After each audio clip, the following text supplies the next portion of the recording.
Over the years, GM, as well as other automakers, have certainly produced a number of stinkers, and the 1986 Riviera that you see here is perhaps one of GM's largest mistakes ever.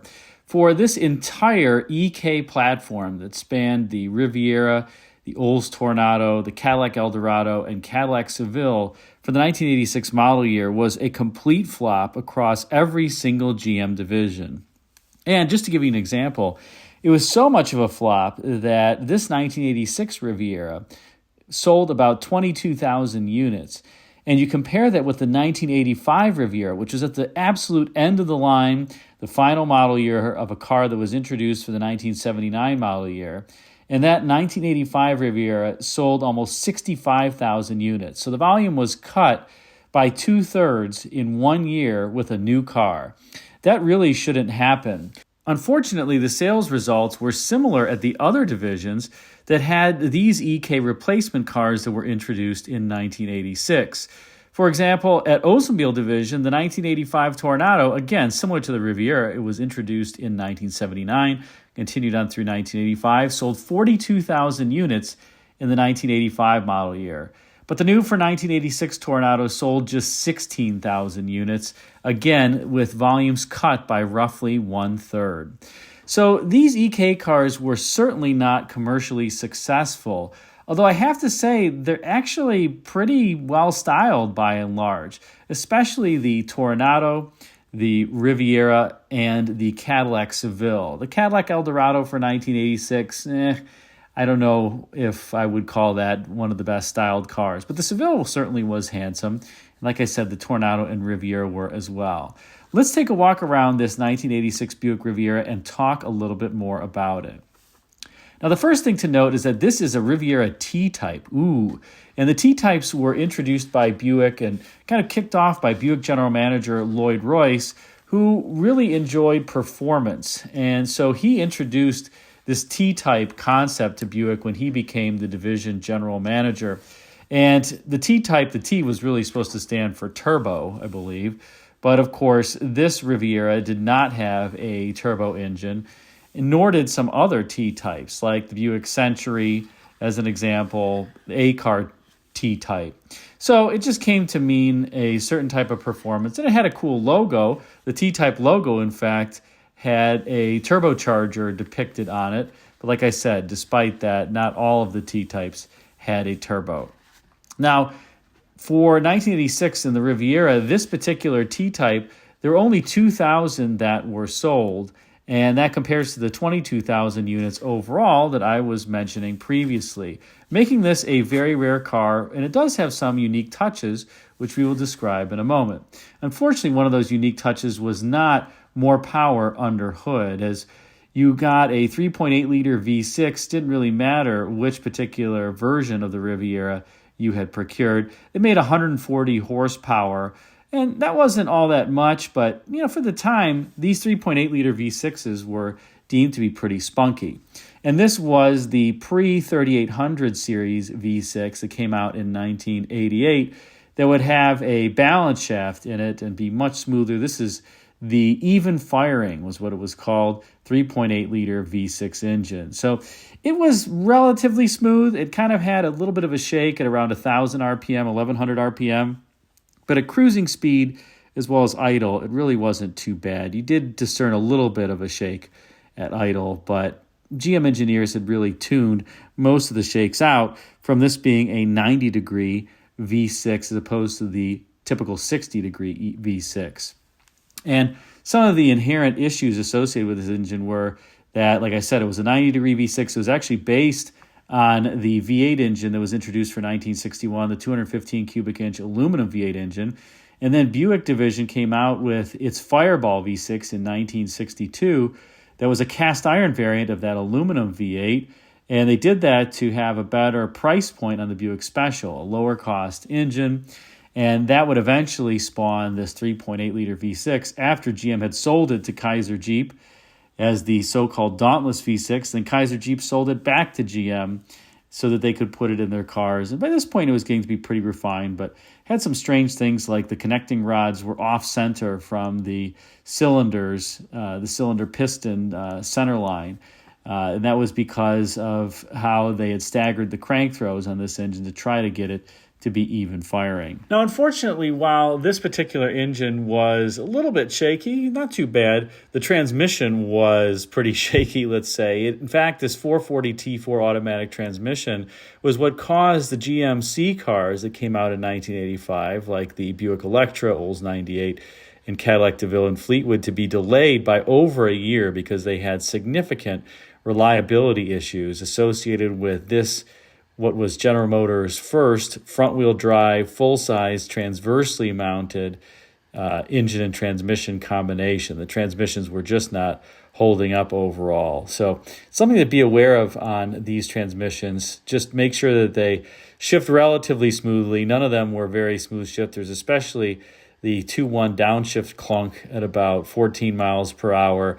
And the transmission torque converter locks up in third gear on these. Sometimes you'll get some torque converter shudder when they lock up.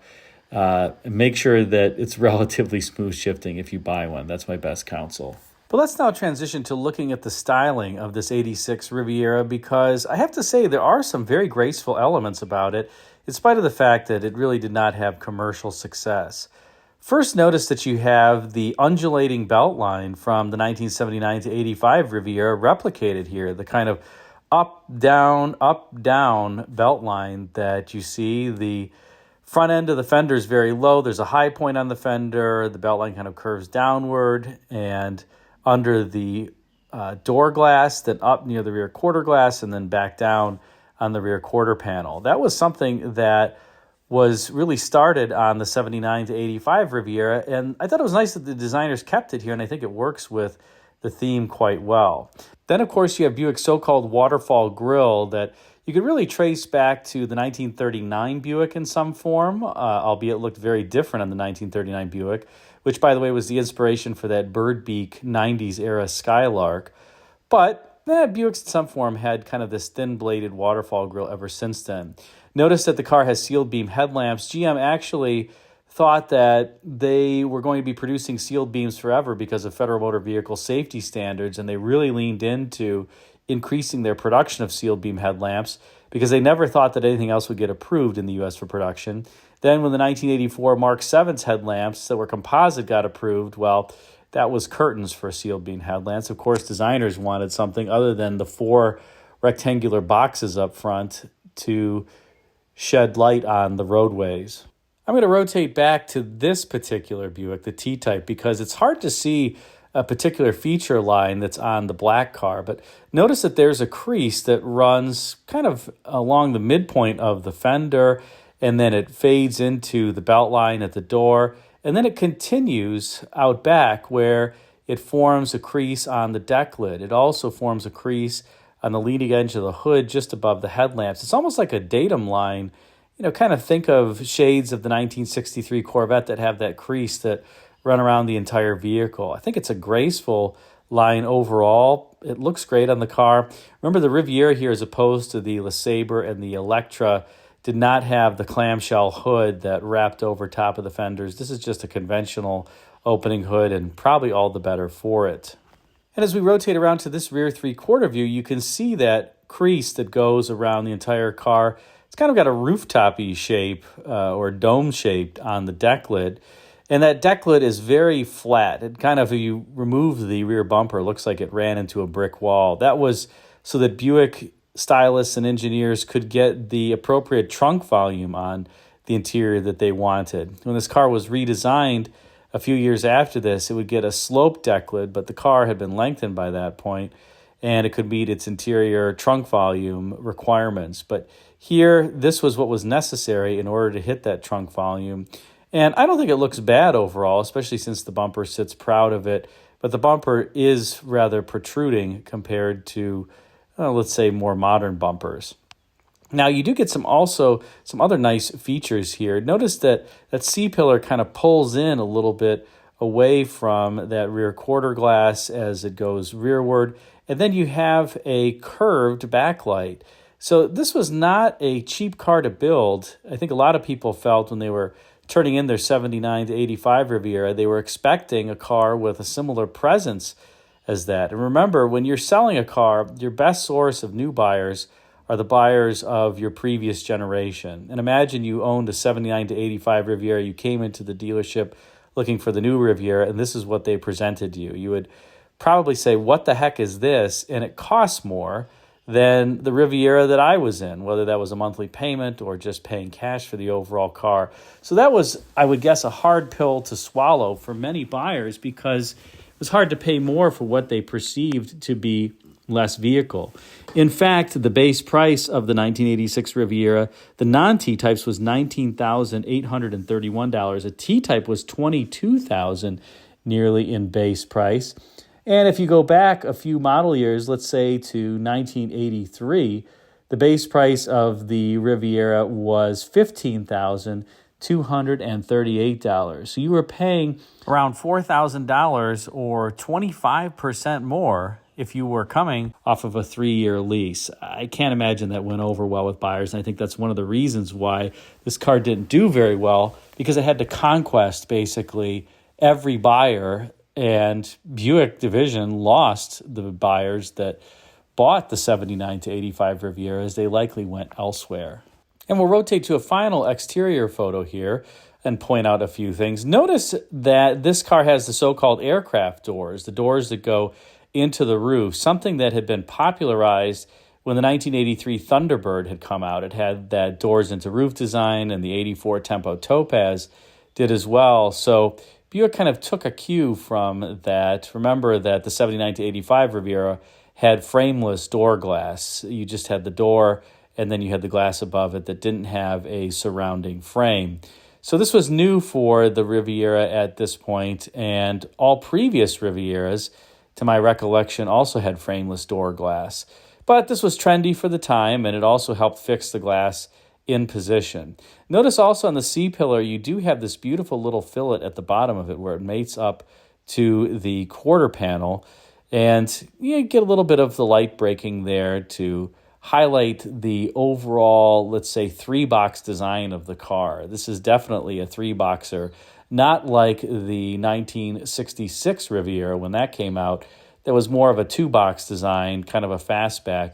Here you've gone back to that 3-box design that really started after the boat tail was killed after the 1973 model year. Now let's rotate through to the interior, because this is where I think designers really had a field day, and they did a beautiful job. This interior looks rich and high-tech, and the exterior of the car was designed by Bill Porter and his team. Bill Porter, unfortunately, just passed away a few weeks ago, and Paul Tatsias was the chief interior designer for this Riviera, and I think they did a fantastic job. I love the color here, this bright red, very saturated red color that screams a little bit mafia, I guess, if you will.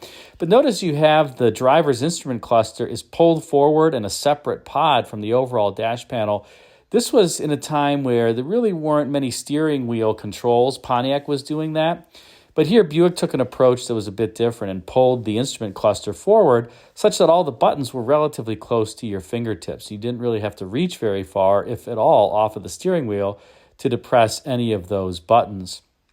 Now, some of these interiors also, for the Riviera, had reversible seat cushions that you could interchange between cloth or leather. You could kind of flip them over, shades of the Packard Caribbean, let's say. And I thought that was innovative and cool. I don't know how many customers ended up using it. They probably picked what their favorite seating surface was and then just went with that. But an interesting idea overall. Then as we move in on the IP, you'll notice Buick's CRT display. This is a cathode ray tube that was an early, let's say, TV screen style display that controlled everything from the radio to the HVAC. And you could also display various engine sensors.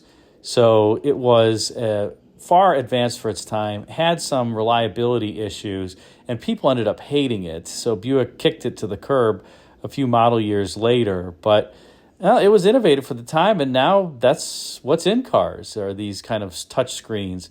But customers hated it at the time. They wanted their typical knobs and dials. And I think one of the problems was the buttons on this were very small, kind of like little chiclets that you had to push. It was hard to do so if you're on a bumpy road, and you also had to look away from the road in order to affect any change because there was no tactile feel that you could exploit. Now, notice also at the edge of the IP that you have the IP flowing into the doors seamlessly. This was an early car where that happens. Often the IP was a completely different structure and theme from the door panels, but designers are starting to integrate that here, and that would become more prevalent on the subsequent generation Buicks, where the IP would really flow into the doors, and it would also become kind of a fad as the 90s would march on. Probably most predominant on the GM lineup with the Olds Aurora interior that would come out for 1995. But overall, pretty cool and sporty interior with a lot of electronics, and that was GM's game during this time frame. Remember that they had procured Hughes Electronics, and that really gave GM some advantages in terms of technology like heads-up displays that they ended up putting in cars, but also some of these electronics and engine management systems GM could leverage what Hughes was employing for their aircraft. And again, I think it's a handsome interior. You got a unique Riviera-style three-spoke steering wheel there with the fat third spoke. I think it was pretty attractive. And again, I think the designers on this car actually did a really nice job in spite of its lack of sales success that I would attribute more to this car just being so different from its predecessors than anything else. So unfortunately, as I mentioned at the start of this video, the EK cars would end up being a total flop for all the divisions that would sell them. And despite that, I have to give credit to the designers. I think that the cars look good. Maybe they don't look expensive is the problem, or at least in some cases, they don't look expensive for the customer who was really used to getting more car for the money. Remember, back in the day, you would get more car the more expensive the vehicle was. The Chevrolet had a shorter wheelbase than a lot of the Buick, Olds, and Pontiacs, which had a shorter wheelbase than the Cadillacs. And even within the Cadillacs, you got a longer wheelbase if you got the Fleetwood versus the DeVille or the Calais series. Same was true for Ford, Mercury, and Lincoln, where there were often different wheelbases and usually several inches of wheelbase difference between the Fords, Mercurys, and Lincolns. So here, to have a premium price car that was smaller even than the C-bodies that came out in 1985, that's a tough putt. And I think GM got it wrong here, and perhaps they were too successful with the downsizing of the Riviera, Eldorado, and Toronado for 1979 to really understand that those cars were downsized, but they still had a presence in terms of their physical size, and these cars just didn't. They tried to make up for it with elegant styling that was admittedly understated. It's pretty hard to have dramatic styling on a car this small with a 108-inch wheelbase. But I think designers did the best that they could. These cars still are pretty handsome and I think look good today. What do you think? Put a comment in the comment section. Thanks again for watching.